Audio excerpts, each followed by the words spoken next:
Aleluia. Meus irmãos, a paz do Senhor, para todos os irmãos e irmãs que estão aqui nessa manhã, vamos abordar hoje um tema relevante na nossa aula de escola bíblica dominical, um tema de fato sério, já foi introduzido aqui pelo pastor Lucas, sobre o poderoso sermão da montanha. Um dos professores convidados da pós-graduação aqui da nossa gloriosa FACEB escreveu um importante livro chamado A Felicidade Segundo Deus, né? O Dr. Ernst Maia teve o privilégio de ser agraciado por Deus com o tema desse livro. E esse sermão da montanha, ele de fato, ele se resume sobre como e qual é a definição da felicidade segundo o próprio Deus. Ali de fato a receita vai ser dada. Portanto, eu quero pedir do fundo do meu coração a Deus que Deus te abençoe nessa manhã, Deus abençoe nossos líderes, que tão agraciados têm nos ajudado. Deus abençoe os nossos pastores que estão aqui, pastor Laudemir, pastor Lucas, a todos os irmãos e você que está assistindo por essa transmissão no YouTube. Deus abençoe sua vida poderosamente, tá bom? Queridos, vamos ao que nos interessa nessa manhã. A lição de número 3, sobre a mensagem das bem-aventuranças. Mateus, capítulo de número 5, do verso 4, a partir do verso 4, diz assim: Bem-aventurados que choram, porque serão consolados. Bem-aventurados os mansos, porque eles herdarão a terra. Bem-aventurados que têm fome e sede de justiça, porque eles serão fartos. Bem-aventurados os misericordiosos, porque eles alcançarão misericórdia. Verso 8: Os limpos de coração, porque eles verão a Deus. Felizes os pacificadores, porque eles serão chamados de filhos de Deus. E bem-aventurados ou felizes os que sofrem perseguição por causa da justiça, porque deles é o reino dos céus. Esse é o texto de referência. E estão apenas alguns dos versículos daquela que para muitos teólogos é considerado a maior pregação de todos os tempos. Nós não temos dúvidas que o Antigo Testamento vai nos presentear com a maior pregação que foi desenvolvida e Deus usou o profeta Jonas, mas no Novo Testamento não há o que discutir. É o maior sermão da história, é simplesmente o sermão das bem-aventuranças. Ali Jesus de fato vai mostrar como é que funciona a perspectiva do reino de Deus. Se você concluir juntamente comigo, eu acredito que nós estamos no rumo certo, quando nós definimos que a proposta de Jesus é trazer o reino de Deus aqui para a terra. Quando os apóstolos chegaram em Jesus e pediram para Jesus ensiná-los a orar, Jesus ensina-os dizendo assim: olha, quando vocês forem orar, vocês devem orar assim: Pai nosso que estás no céu, venha a nós o teu. Essa era a missão dele, era trazer o céu aqui para a terra, trazer a moral dos céus para a terra, trazer a filosofia dos céus para a terra, trazer a vontade dos céus para a terra. E o sermão da montanha, ou o sermão das bem-aventuranças, ele vai explicar justamente como funciona a questão do reino de Deus. Uma segunda consideração frente ao sermão da montanha é porque quando nós abordamos a questão da bem-aventurança, você vai perceber que Jesus sempre começa assim: bem-aventurados, bem-aventurados, bem-aventurados. Aqui simplesmente é uma palavra que já aparecia no Antigo Testamento, a palavra hebraica esher, que significa quão feliz é. Quão feliz é. Portanto, Jesus, simplesmente a partir do momento que ele prega, os hebreus, os judeus entenderam assim: quão feliz é os que choram, porque eles serão consolados. Quão feliz é os mansos, quão feliz é os que têm fome e sede de justiça, quão feliz é os misericordiosos, quão feliz é os mansos. Ou seja, voltando a relembrar que Jesus estava apresentando a receita da felicidade para quem de fato tiver interesse para as coisas do reino de Deus. Quando essa palavra Eicher foi traduzido para o grego, simplesmente apresenta a ideia de beleza e de uma harmonia. E de fato eu preciso também lhe dizer que tanto essa palavra Eicher era utilizado nos epitáfios dos túmulos dos judeus, toda vez que se referia a alguém que de fato tinha conhecido a felicidade.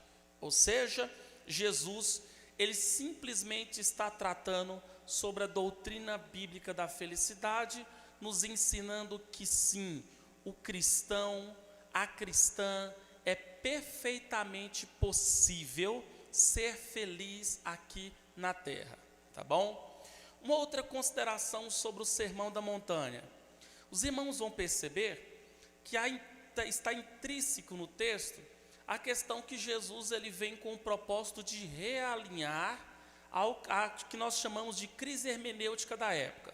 Você sabe que judeus não criam porcos, você sabe que no livro de Levítico, e principalmente no Deuteronômio, no Pentateuco, que corresponde aos 5 primeiros livros da Bíblia, há 613 leis e regras de coisas que os judeus podiam ou não podiam fazer. E a questão no livro de Levítico vai apresentar justamente quais eram, por exemplo, os animais que os judeus consideram imundos, e porcos são um deles. Tanto que na parábola do filho pródigo, quando Jesus chega a se referir, dizendo que o filho sai da casa do pai e foi comer bolotas com os porcos, corresponde ao nível máximo de uma imundícia que um judeu poderia de fato fazer. Por que eu estou dizendo isso? Porque os rabonis da época, que eram aqueles que apenas não liam a lei, não apenas interpretavam a lei, mas tinham autonomia para escrever a lei, ou o que eles chamam em hebraico de Torá e Yehová, da lei de Deus, eles de fato estavam deturpando a lei do Antigo Testamento.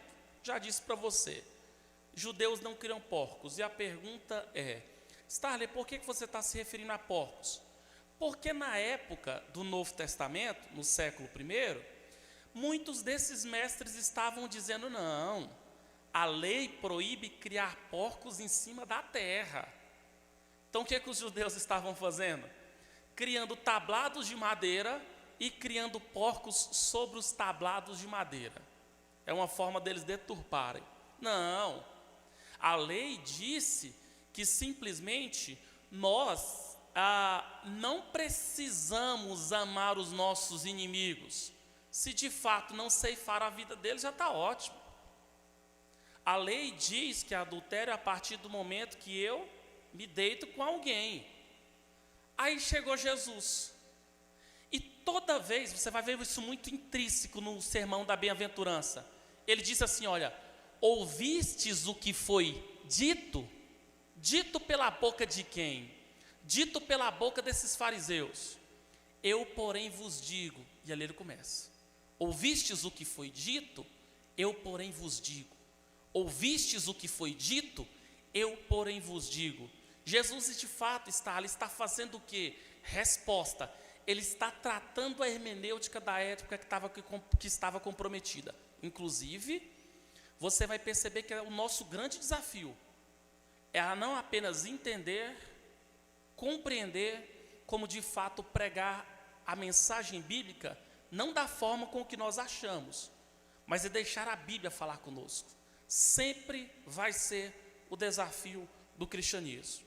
Portanto, o Sermão da Montanha, ele é caracterizado por ser a felicidade segundo Deus. O Sermão da Montanha tem a proposta de mostrar que o cristão é de fato feliz e bem-aventurado caso ele siga os princípios. O Sermão da Montanha vem mostrar que a vida de felicidade é possível aqui na terra, e a proposta de Cristo com o Sermão da Montanha é realinhar a hermenêutica e mostrar que é perfeitamente possível, a partir do momento das doutrinas estabelecidas na Bíblia, ser feliz para o louvor e para a glória de Deus. A pergunta é, qual é o conteúdo? Qual que é a espinha dorsal dessa famosa pregação? Vamos ler o tópico de número 1 da nossa revista. Diz assim: cada bem-aventurança descrita por Jesus é consequência de uma atitude adotada, a qual expressa os valores que norteiam todos os que procuram viver segundo as leis do reino de Deus. Aí no tópico de número 1 diz assim: o alicerce de toda felicidade. A pobreza é a principal virtude de todo o ensino das bem-aventuranças. Essa virtude se assemelha à rocha cuja casa é edificada, onde todos os fatores externos podem agredi-la e sequer abalar sua estrutura. Todas as demais se debruçam sobre ela. Essa tradução, pobre de espírito, também é a que dá mais sentido, porque retrata alguém que é vazio, que nada tem e que vive em total dependência. Pois bem, o Sermão da Montanha, ele vai ter como uma das regras essa proposta apresentada por Jesus sobre quão feliz é os pobres de espírito. Aí nós vamos perceber algumas coisas que de fato chamam muito a nossa atenção. Toda vez que nós utilizamos esse texto, nós logo associamos essa expressão pobre de espírito com alguém que de fato anda de cabisbaixa, autoestima baixa. Só que deixa eu lhe falar algumas considerações. Quando Jesus, ele vai utilizar essa expressão, quão feliz é os pobres de espírito, a palavra pobre ali, ela é muito mais séria do que eu e você imaginamos. Eu, enquanto lecionava sociologia num colégio ali na Vila Nova, eu me lembro que eu pedi uma aluna para apresentar uma pirâmide social sobre as leituras, porque era muito aplicada a questão de estrutura social.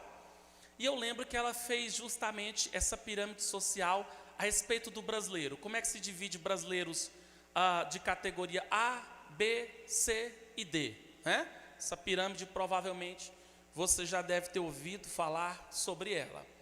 E o engraçado que quando nós observamos, por exemplo, as pessoas que pertencem à classe D, que de fato sempre são a base da sociedade e trabalham para o sustento daqueles que estão em cima, nós vamos perceber uma série de coisas.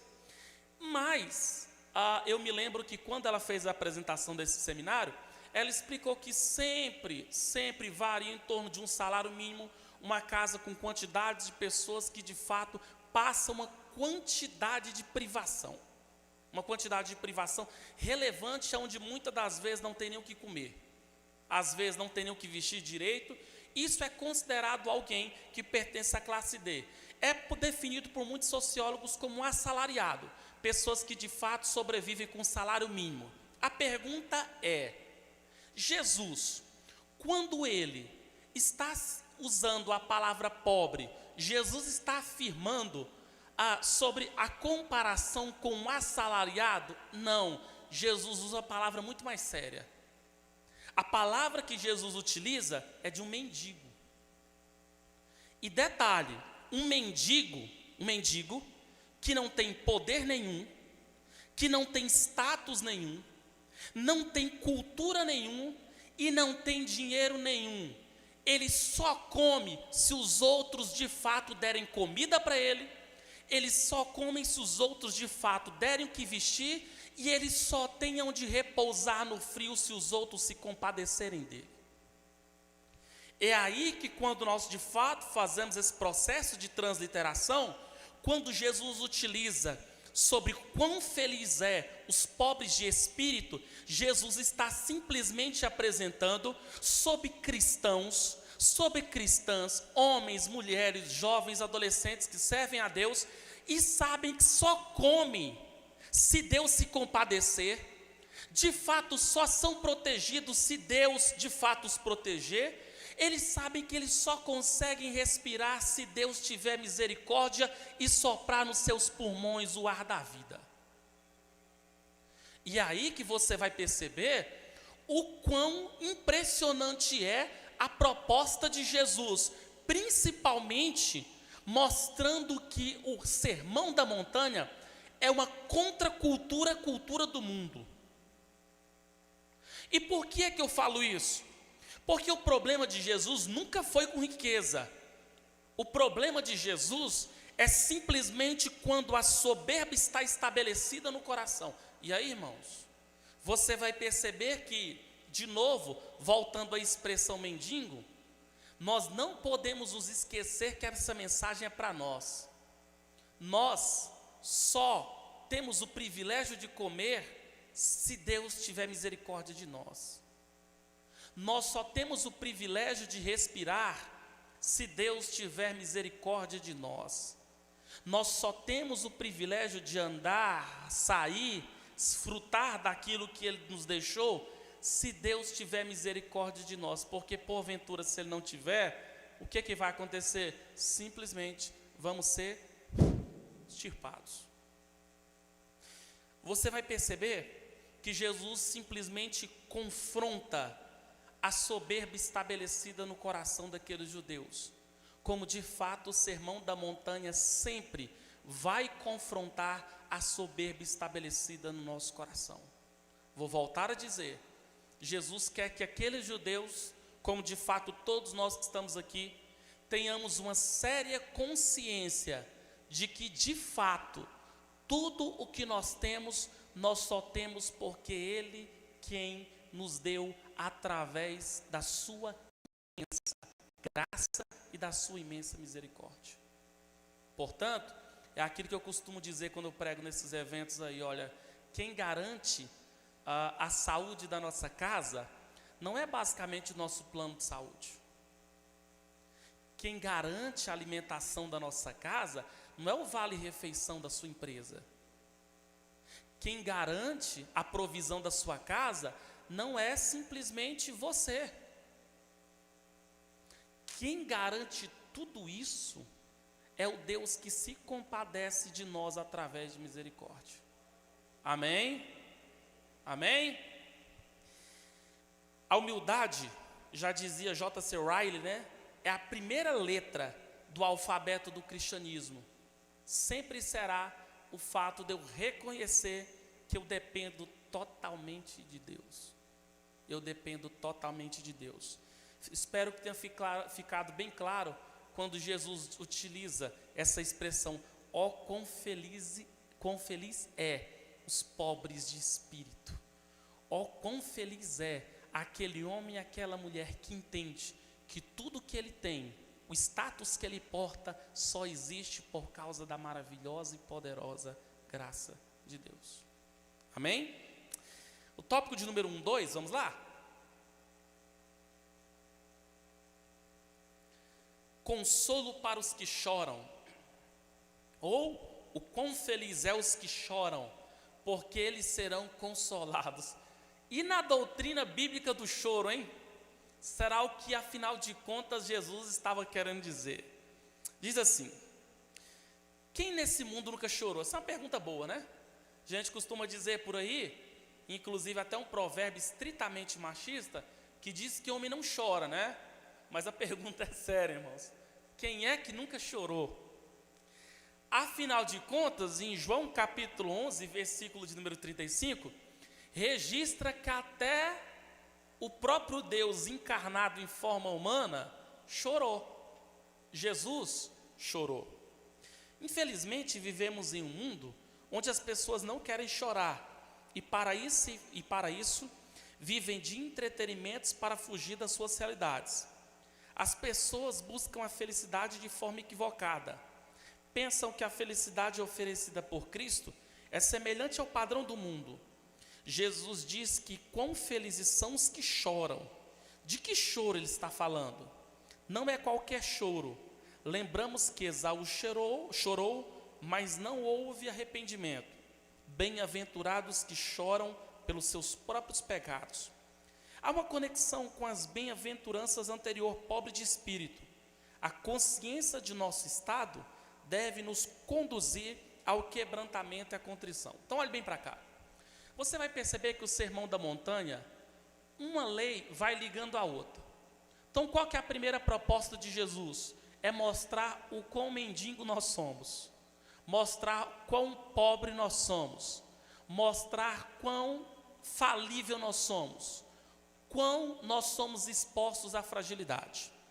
A partir do momento que pelo Espírito Santo nós temos essa consciência, isso deve nos levar à segunda lei, que qual é? Isso deve nos levar ao choro.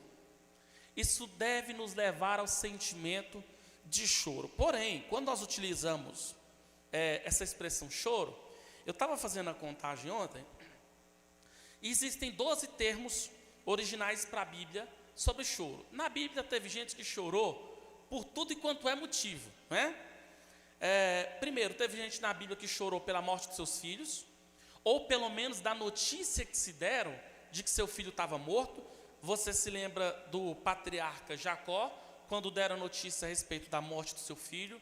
Você vai se lembrar sobre o filho de Davi com Betseba, que de fato ele é morto. A Bíblia vai falar justamente que esses homens choram. Homens na Bíblia choraram justamente pela morte dos seus filhos. Depois, teve gente na Bíblia que chorou por morte do próprio irmão. Teve gente na Bíblia que chorou por morte do amigo.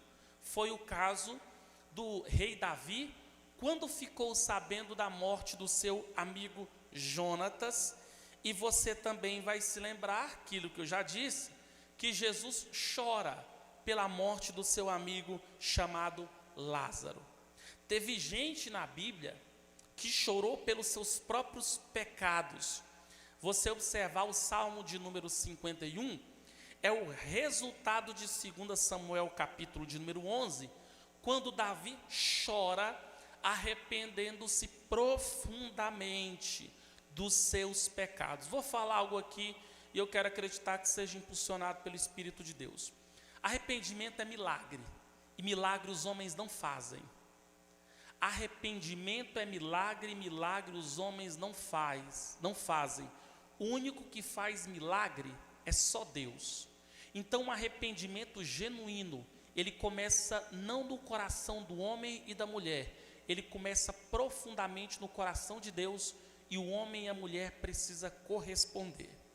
Uma segunda consideração é que teve gente na Bíblia que chorou por causa de saudades, né? Quem de nós, de fato, já não sentimos saudades de alguém, de um ente querido, uma pessoa que amamos muito, e de fato acabamos chorando por isso. Teve gente na Bíblia que chorou por causa de perseguição. Foram perseguidos friamente e as pessoas acabaram chorando e clamando a misericórdia de Deus. Você sabe que esse negócio de perseguição é algo engraçado, né? Um dia eu estava em uma das nossas regionais, e em uma das nossas regionais eu perguntei assim: quantos foram perseguidos? 300 crentes, mais ou menos uns 17 obreiros atrás de mim levantaram a mão. Aí eu fiz aquela segunda perguntinha célebre: quantos aqui já perseguiram alguém? Um milagre aconteceu diante dos meus olhos. Ninguém levantou a mão. E eu fico me perguntando: Deus, onde é que estão os perseguidores? Você só acha os perseguidos. Está parecendo aquele censo do IBGE, né? Existe racismo no Brasil? Todo mundo respondeu que sim. Aí a segunda pergunta: você é racista? Todo mundo respondeu que não. É igual na igreja. Você só acha os perseguidos. Você nunca achou aonde é que estão os perseguidores. Você nunca achou. Mas teve gente na Bíblia que chorou por causa de perseguição. Teve gente na Bíblia que chorou pelo patriotismo, tá bom? O livro das Lamentações é um livro de pessoas que choram justamente pela destruição, pelos exílios, de fato permitidos por Deus à nação de Israel. E não se esqueça, tá? Patriotismo nunca foi e nunca é pecado, tá bom? Preciso deixar isso bem claro para você. Depois, teve gente que chorou por causa das preocupações com a igreja. Eu vou pedir para a mídia, por favor, colocar Atos dos Apóstolos, capítulo 20, a partir do versículo de número 31. É o apóstolo Paulo quem de fato está quem está ministrando essas palavras. Diz assim, ó: portanto, vigiai, lembrai-vos do que durante 3 anos, olha só o que Paulo diz: durante 3 anos, Não cessei noite e dia de admoestar, a palavra grega é enotesia, que significa aconselhar, instruir, direcionar, com lágrimas a cada um de vós. 3 anos em média, irmãos, de choro, lágrimas e aconselhamento, mostrando que, de fato, teve gente nas Escrituras que chorou justamente com esse propósito. E tem um choro na Bíblia que esse era o mais doído. Esse, de fato, era o que mais arde. É o choro de que Jesus se refere em Marcos capítulo 16. A palavra de Deus se refere em Marcos capítulo 16, o verso 10. Mídia, por favor.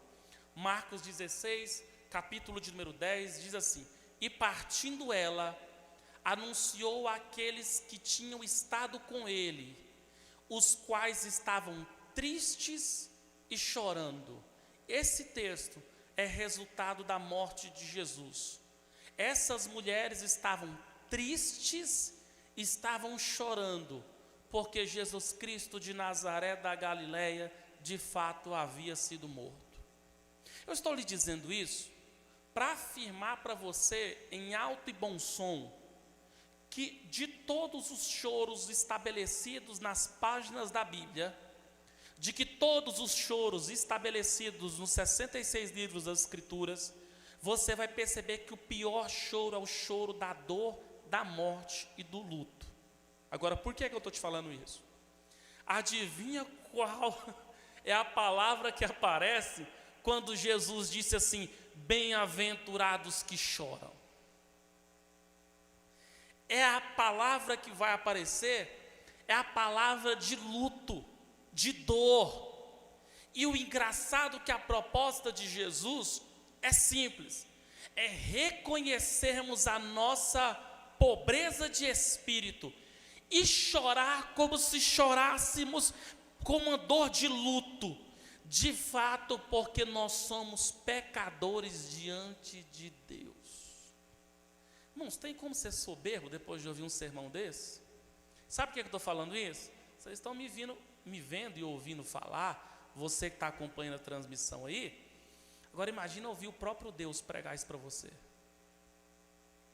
Ele vai relembrar-nos que quem chora pela sua pobreza simplesmente agrada ao reino de Deus. Que quem chora pela sua falibilidade, quem reconhece que de fato é pobre, simplesmente alcança misericórdia da parte de Deus. Jesus contou isso muitas das vezes.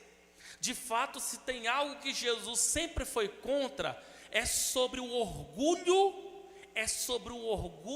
que de fato, esse orgulho espiritual que nós temos. Observe o que eu vou lhe falar. Eu estou lendo um livro, que mais ou menos uns 12 anos eu não tive coragem de ler esse livro. E Deus está me dando forças e graça para me ler agora. É porque ele é grande, está? Não, pelo contrário, ele é pequenininho. Mas o conteúdo do livro, pastor Laudemir, na verdade, eu vou falar para vocês. Essa conversa, eu estou lendo esse livro depois de uma conversa que o pastor Laudemir teve comigo ali. E enquanto ele estava falando comigo, eu estava lembrando de fato que eu não tinha coragem de ter lido esse livro. Esse livro fala assim, vai contar a história de um evangelista chamado Asa Alonso Allen. Ele foi resultado do fruto do avivamento do país de Gales. Alguns acreditam que foi o maior avivamento da história da igreja, e alguns acreditam que esse avivamento colheu mais almas para o reino de Deus do que a igreja primitiva. Evan Roberts foi o homem usado por Deus para esse poderoso avivamento. E desse avivamento saiu esse evangelista Asa Alonso Allen. Logo, de fato, esse homem foi inflamado por Deus.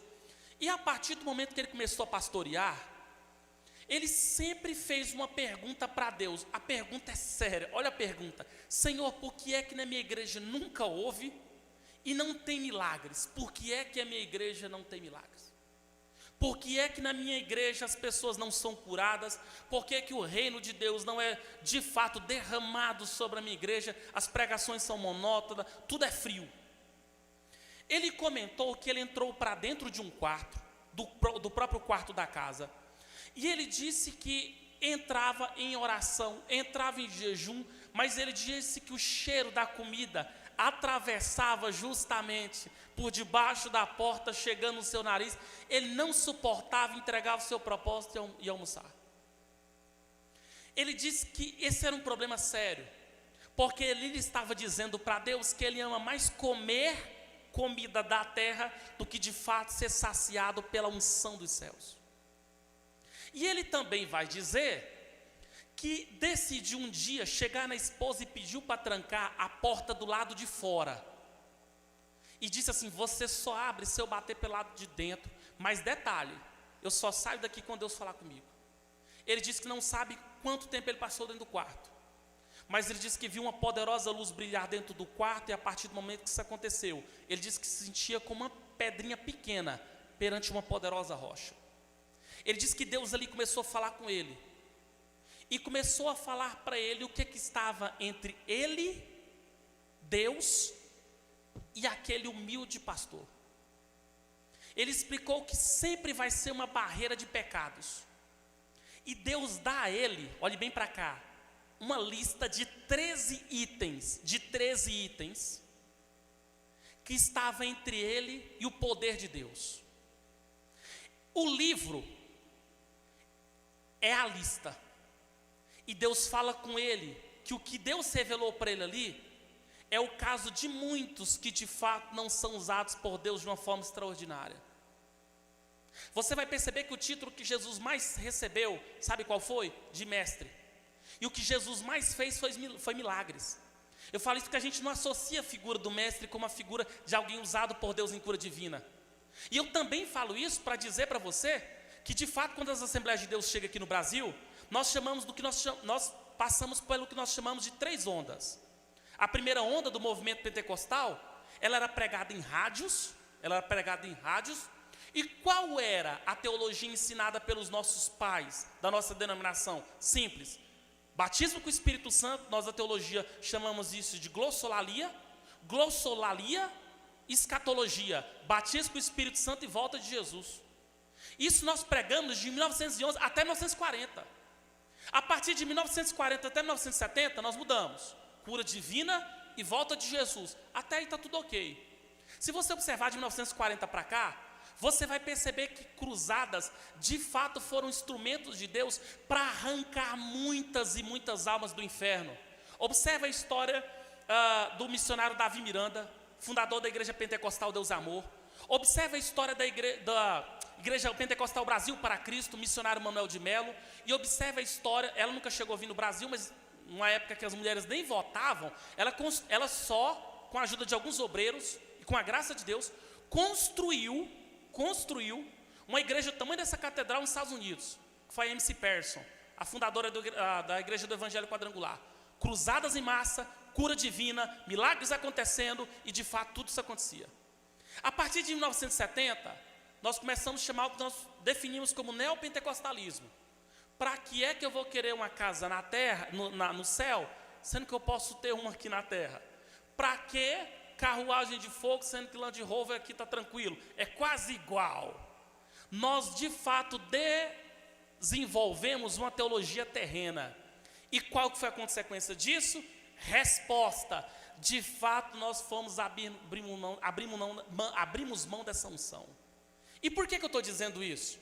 Porque você vai perceber que toda a proposta desse livro que eu estou lendo é mostrar justamente o combate de Deus com a soberba humana. É mostrar o combate de Deus justamente contra a altivez do homem. E sempre a altivez humana vai atrapalhar a grandeza de Deus. Por quê? Porque nós somos a Assembleia de Deus, não somos a Assembleia dos homens. Porque se nós chegarmos a nos tornar a Assembleia dos homens, vamos nos tornar a Assembleia dos deuses. E não somos a Assembleia dos deuses e nem dos homens. Somos a Assembleia de um Deus só, Jesus Cristo de Nazaré da Galileia. A Ele a honra, a Ele a glória pelos séculos dos séculos. O que é que nós somos, Starling? Segundo Jesus, pobres. Segundo Jesus, mendigos. Segundo Jesus, alguém que devemos chorar pelos nossos pecados. O tópico de número 1:3, Jesus apresenta a próxima lei, a herança dos mansos. Acerca da mansidão, John Stott comentou: a condição pela qual tomamos posse da nossa herança espiritual em Cristo não é a força, mas a mansidão. Pois tudo é nosso, se somos de Cristo. Os humildes recebem um reino como recompensa. Os que choram recebem consolo. Mas os mansos recebem herança. Mansidão é a característica de uma pessoa que demonstra autocontrole, moderação, e nesse caso um bom exemplo disso vai ser Moisés. Para depois não falar assim, Starler, mas mansidão é o quê? Define de uma vez por todas. Primeira coisa que você tem que entender é que quando Jesus veio aqui na terra, Jesus ele se revelou a um povo. O que mais tinha era gente de guerra. Zelotas e os sicários, eles eram chamados sicários revolucionários, né? Acredita-se inclusive que um deles, que Barrabás tenha entrado para um desses grupos, andava justamente com uma sica, uma adaga, e direto ficava aí, ceifando a vida dos outros através justamente desses golpes que eles davam e assassinatos. Eles esperavam um Messias do mesmo jeito, revolucionário, que ia apresentar um golpe de Estado, tomar o poder à força. E a pergunta é: Jesus poderia ter feito isso? Ele pode tudo, mas por que ele não faz? Porque ele mesmo chegou a dizer: vinde a mim, porque eu sou manso e humilde de coração. E se Jesus, ele o que ele ordenou com que nós fizéssemos? Sermos o quê? Mansos. O engraçado é que a palavra grega que vai aparecer é prautes. Sabe o que significa? Gentileza, humildade, cortesia, consideração. Ou seja, no grego clássico, a palavra e a metáfora que vai apresentar é que gente mansa, eles são definidos por se parecerem com uma brisa suave. Eu falo isso porque vez ou outra a gente está tão nervoso, mas está tão grilado, como a gente diz, que a gente parece uma tempestade. Onde a gente passa, a gente leva tudo. A proposta de Jesus não. A proposta de Jesus é reconhecermos que somos mendigos, chorarmos pelos nossos pecados. E o que ele ordenou para nós agirmos para com os homens? Simples. Nós sermos apenas para os homens que nos rodeiam uma espécie de uma brisa suave, mesmo de vez em quando nós parecendo um tornado para com os outros. Mansidão não é fraqueza. Inclusive na Bíblia, nós vamos perceber homens de fato mansos, mas sendo firmes em determinadas situações. É o caso de Paulo, quando simplesmente ele precisou resistir Pedro na cara, e ele explica o motivo. E eu falo na cara não é porque eu estou aumentando, dando mais ênfase ao texto, não, é a palavra que ele vai utilizar. Porque simplesmente Pedro estava trazendo costumes judaizantes para dentro das igrejas. E ou seja, Paulo, mesmo sendo manso, dirigido, gerenciado por Deus, Paulo diz que precisou resistir ao líder, porque simplesmente ele era repreensível. Eu falo isso que mesmo com mansidão e com nobreza, nós não podemos abrirmos mão daquilo que já está estabelecido na Bíblia Sagrada. Depois, Paulo vai nos ensinar sobre a mansidão no ensino. Mídia, por favor, Gálatas capítulo de número 6, a partir do versículo de número 1. Gálatas capítulo 6, o versículo de número 1. Diz assim: irmãos, se algum homem chegar a ser surpreendido em alguma coisa, vós que sois espirituais, encaminhai o tal com espírito de mansidão, olhando por ti mesmo, para que não sejas também tentado. Tentado ao quê? Porque nesse negócio de conversa é engraçado, né? Você vai conversar, o outro grita, você logo quer gritar também. Aí vai fazer igual o pastor Elandilson Silva, estava pregando um dia na vigília, contando uma agência do Bradesco ali por rumo da casa dele, aonde simplesmente 2 pessoas começaram a discutir na fila, briga. logo um deu um soco no outro, caiu no chão. E quando o outro ia terminar o serviço, né? Que ele gritou, o que estava apanhando, gritou: o sangue de Jesus tem poder. O que estava batendo perguntou: mas por que você falou sangue de Jesus? Ele: não, porque eu sou crente. Você é crente também? Sou. Ô, irmão, então me perdoa, Pai Senhor. Isso acontece, irmãos. Isso acontece. Mude já dizer que o problema da obra aos obreiros. Um dia eu estive com o pastor Alailson. O Alailson estava comentando uma reunião de obreiros que ele foi, aonde, irmão, só faltou ter tiro. Por que eu estou querendo dizer para vocês? É importante ter controle emocional. Paulo já orientou. Por que, Starley? Porque senão você vai ser tentado a ser igual a ele. Então, qual que é a proposta? Foi aquele que eu escrevi no meu último livro que eu lancei, o Aconselhamento Cristão. É que a diferença de dar conselho para aconselhamento o aconselhamento é técnico, o conselho não. Então a proposta é bem simples. O conselheiro, vamos usar assim, termos bem claros, o pau está quebrando, a giripoca está piando, o controle emocional dele tem que estar ali.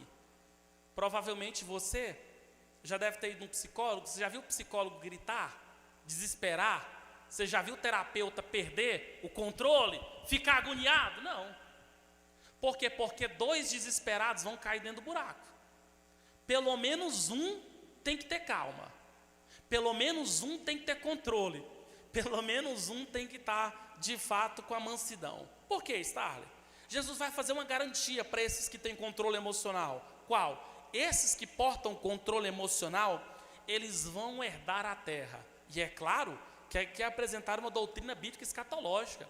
A partir do capítulo 21 do livro de Apocalipse, é João que diz que viu um novo céu e uma nova terra. E a partir do capítulo de número 22, vai ser demonstrado toda a estrutura da nova Jerusalém celestial. Descontrolado não terá o privilégio de ir para as mansões celestiais, tá bom?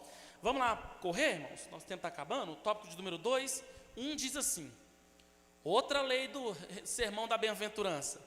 Jesus diz que quão feliz é que os irmãos de fato tenham fome e sede de justiça. A fome e sede de justiça a qual Jesus se refere aqui é aquela transformação que acompanha a nova vida e no reino. Uma fome, uma sede que não cessa, a qual flui diariamente no coração transformado. Bom, primeira consideração, olha só, quando nós apresentamos sobre a justiça, olha só o recadinho de Jesus para nós. Mídia, por favor, Mateus capítulo 5, verso 20. Mateus capítulo de número 5, versículo de número 20. Olha só o recado de Jesus para quem de fato quer ser cristão. Ele diz assim, olha: porque vos digo que, se a justiça de vocês não exceder a dos escribas e fariseus, de modo nenhum vocês podem entrar no reino dos céus. Opa! Existe uma justiça. Mas Jesus diz que a nossa justiça, ela de fato, ela tem que ser superior à justiça dos escribas e à justiça dos fariseus. Por que Jesus está falando isso? Do que é que ele está tratando? Primeira consideração, Jesus simplesmente ele apresenta esse sermão criticando uma prática severa dos fariseus. Qual prática era? De que eles oram, não é unicamente a Deus, eles oram para ser vistos pelos homens. Eles jejuam, eles ficam tristes, cabisbaixos, mas é para os homens saber. Essa hipocrisia de querer o respeito religioso, Jesus diz que quem for morador do reino de Deus precisa exceder isso aí. Ou seja, Jesus está querendo nos ensinar que, se eu quiser apresentar sacrifício a Deus, antes de mais nada, eu devo aprender a fazer em secreto, porque é em secreto que Deus haverá de me recompensar. Foi da minha família que aconteceu isso. Uma certa feita eu estava me preparando para pregar em uma das nossas congregações, e chegou alguém da minha família, olha bem para cá, chegou alguém da minha família, e esse alguém chegou descalço. Quando a pessoa chegou descalço, sentou do meu lado, e eu perguntei, primeira pergunta minha: uai, foi assaltado? A pessoa: não. eu estou em jejum. Aí eu peguei e falei assim, mas eu estou vendo. O que eu estou querendo dizer, irmãos? Eu não vou nem entrar em raiz de palavra, não precisa não. É por isso que eu não concordo com jejum, por exemplo, que rapa a cabeça. Ou com jejum que anda descalço. A proposta de Jesus é fazer para não ser visto. Sem contar que a Bíblia estabelece jejum como abstinência total de alimentos, só isso. Mas o que eu estou querendo dizer, a proposta não é para ser visto. Jesus chega a dizer que a nossa justiça tem que exceder dos fariseus. Se você observar os costumes que os fariseus estavam fazendo na época, é deplorável. Eles estavam aqui do nada, e do nada eles paravam para orar. Todos os judeus que passavam perto dele ficavam até com medo de encostar, porque esses anjos estão orando. Na hora do jejum, o que eles faziam? Eles simplesmente andavam tristes, contristados, aquela coisa. Observa o que é a doutrina bíblica do jejum em Isaías capítulo 58. E lembra do que Jesus falou? Quando vocês forem jejuar, lembra qual que é os critérios que ele vai estabelecer? Sacrifícios para ser vistos pelos homens. Simplesmente a nossa justiça ficou aqui. Starley, mas e aí? Eu vou fazer um propósito com os irmãos da igreja. Fica entre os irmãos. Agora sai anunciando. Igual tem gente que fala em rede social. Ó, vamos fazer tal. Estou em jejum. Em jejum não faz. Faz em secreto. Porque é em secreto que Deus vai te recompensar. Jesus chega a dizer sobre a questão da prática da nossa justiça, mostrando que a proposta bíblica é andar na justiça da palavra de Deus. Ou seja, é simplesmente Jesus apresentando a doutrina bíblica da regeneração. Por quê? Porque a palavra de Deus é quem vai gerar justiça em nós. Jesus apresenta uma outra lei do reino, o tópico de número 2:2, ele vai dizer que quão feliz é aqueles que de fato são misericordiosos. Esta bem-aventurança vai apresentar um novo estágio da vida cristã. Irmão, isso aí é para poucos. Isso aí é para poucos, eu vou explicar por quê. Enquanto as anteriores apontavam para uma necessidade que havia dentro de nós, choro, pobreza espiritual, mansidão, essa não é para cá. Essa não é para cá. Essa é daqui para cá. Jesus disse sobre a necessidade de sermos misericordiosos. Ele fala do exercício da misericórdia e isso tem a ver com o caráter cristão. Por que nós falamos sobre isso? Porque a primeira coisa, nós precisamos concluir que de fato nós somos hipócritas em uma série de coisas. E não é privilégio só nosso. Você quer um exemplo disso? Olha o homem segundo o coração de Deus, Davi.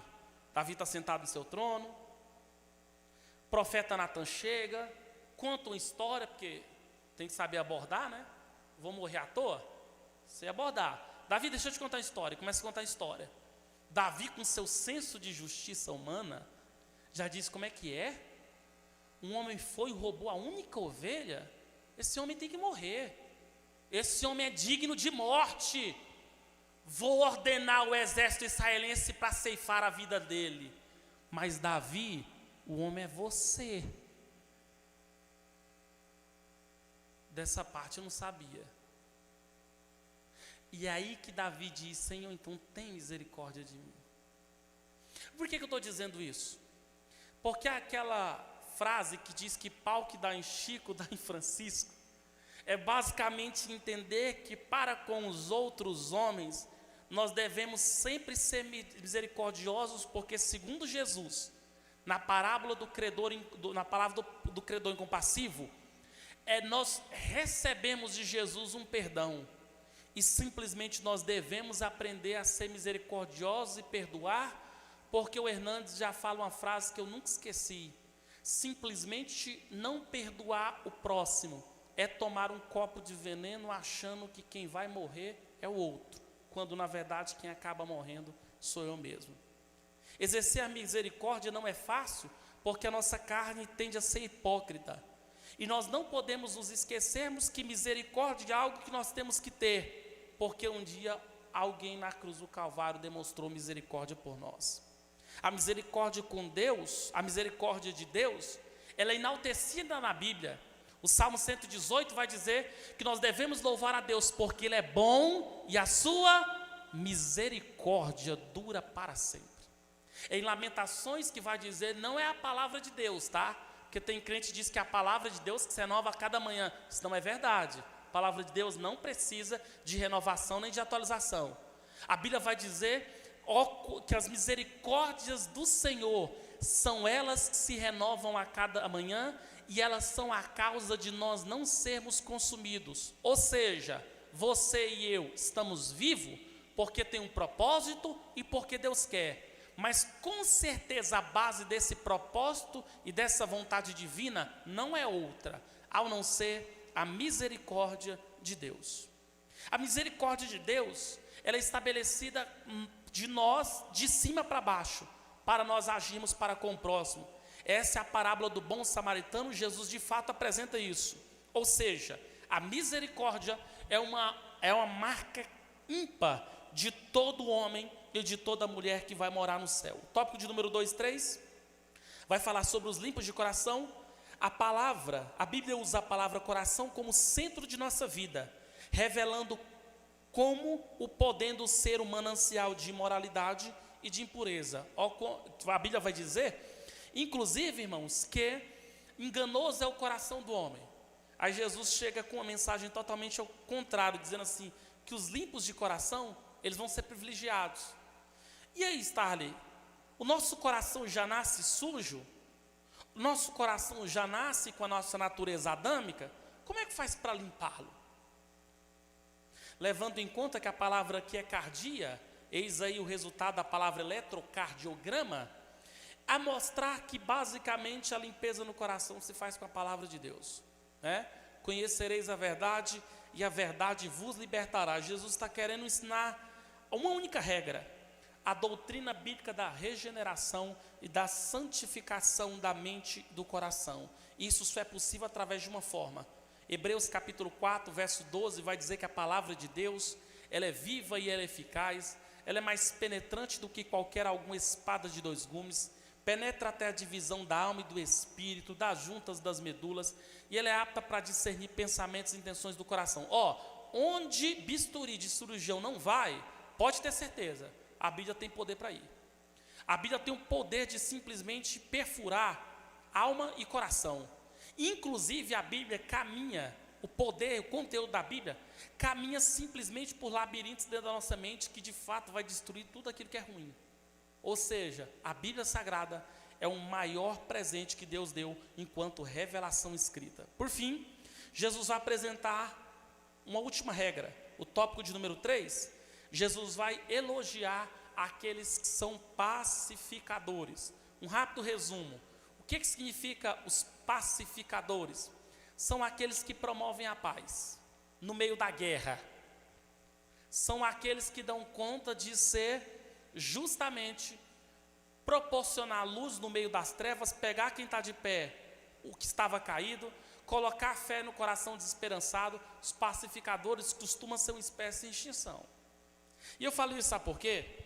Porque a proposta de Jesus não foi outra a não ser promover a paz, e Ele vai exigir isso de quem quer carimbar sua entrada na Nova Jerusalém Celestial, a prática de promover a paz por onde a pessoa passar.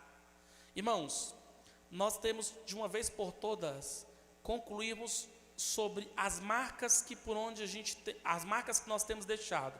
São marcas de guerras ou de paz, de luz ou de trevas? A proposta é promover a paz. Jesus disse que quão feliz é aqueles que de fato têm esse privilégio de por onde passar, de fato promover a paz. O tópico de número 3.2 vai falar sobre o elogio de Jesus. Felizes serão perseguidos por causa da justiça. E aqui nós precisamos concluir que não existe evangelho sem perseguição satânica. Acho que foi a semana retrasada, eu tive que atender um amigo do pastor Abinaí, um presidente esqueci o nome da cidade, Pires do Rio. E aí o que aconteceu? E a pergunta lá era nítida, né? Stanley, por que é que depois do milênio Deus tem um interesse? Por que é que depois do finalizar a tribulação Deus tem interesse de soltar Satanás? A proposta é: não existe evangelho sem perseguição satânica. Não existe evangelho sem perseguição. Onde de fato o evangelho for pregado com cura divina, poder de Deus, graça de Deus, milagre de Deus, onde tiver crente cheio do Espírito Santo, sempre vai ter perseguição. E é isso que Jesus está falando. Mesmo sendo perseguido, caluniado, de fato, mesmo Satanás querendo colocar um alvo nas costas, esses cristãos, esses homens, essas mulheres serão felizes. E tópico 3.3 vai falar sobre a importância, tá, de ser insultado por amor a Cristo. E eu digo assim, o que está estabelecido no último trecho do tópico 3.3. Diz assim: porque ele estava vivendo uma vida com Deus. Esses são os felizes. Os que sofrem perseguições aconteceram justamente por causa da realeza de Cristo nas vidas. Ou seja, resumindo, Jesus simplesmente vai apresentar e estabelecer a política do reino dos céus. Jesus simplesmente está mostrando que o reino de Deus é lugar de pessoas felizes, não apenas lá, mas é perfeitamente possível ser feliz aqui.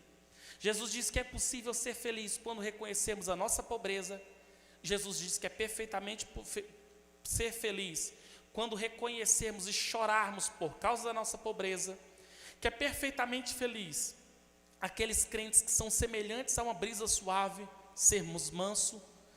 Jesus diz que é perfeitamente feliz aqueles homens e mulheres que têm fome e sede de justiça, que estabelecem misericórdia, que promovem a paz, que são perseguidos por causa da justiça, e aqueles que são perseguidos por amor a Jesus. Deus abençoe.